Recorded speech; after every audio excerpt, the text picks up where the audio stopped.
reels titib, mana musor narsalarni ko'rib o'tirgan paytingizda qarasangiz, bilimli narsa ham ko'rishingiz kerak ekan. Значит, siz meni profilimda davom etamiz. O'rtoqlar, bugun sizlar bilan o'sha jinoyat tarkibiy elementidagi 4 ta narsani o'rganamiz. Obyekt, subyekt, subyektiv, obyektiv va shu tomonlar.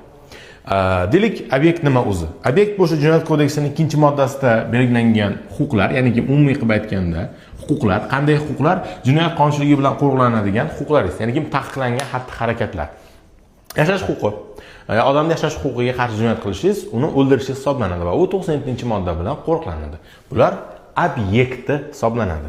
Subyekt nima? Jinoyat qonunchiligi bo'yicha 16 yoshga to'lgan va aqli raso shaxslarga nisbatan biz jinoyat subyekti deb topsak bo'ladi. Ya'ni ular javobgar bo'la oladigan, gumonlanuvchi bo'la oladigan, ayblanuvchi bo'la oladigan jismoniy shaxslarni biz subyektlar deymiz.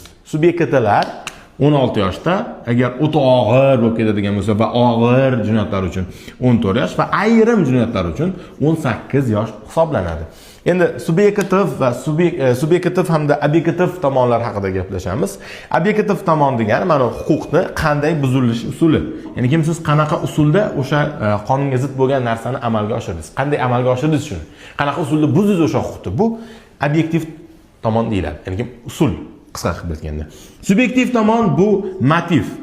Qaysidir motivatorga borib, mana bunaqa qilib darslarda eshitgandan keyin motivatsiyasi oshib ketganda, motivatsiyani xato ishlatib, jinoyat qilib qo'ygan.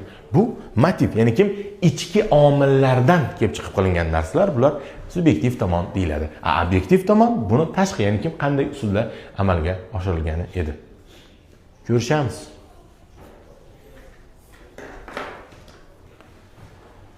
Uchur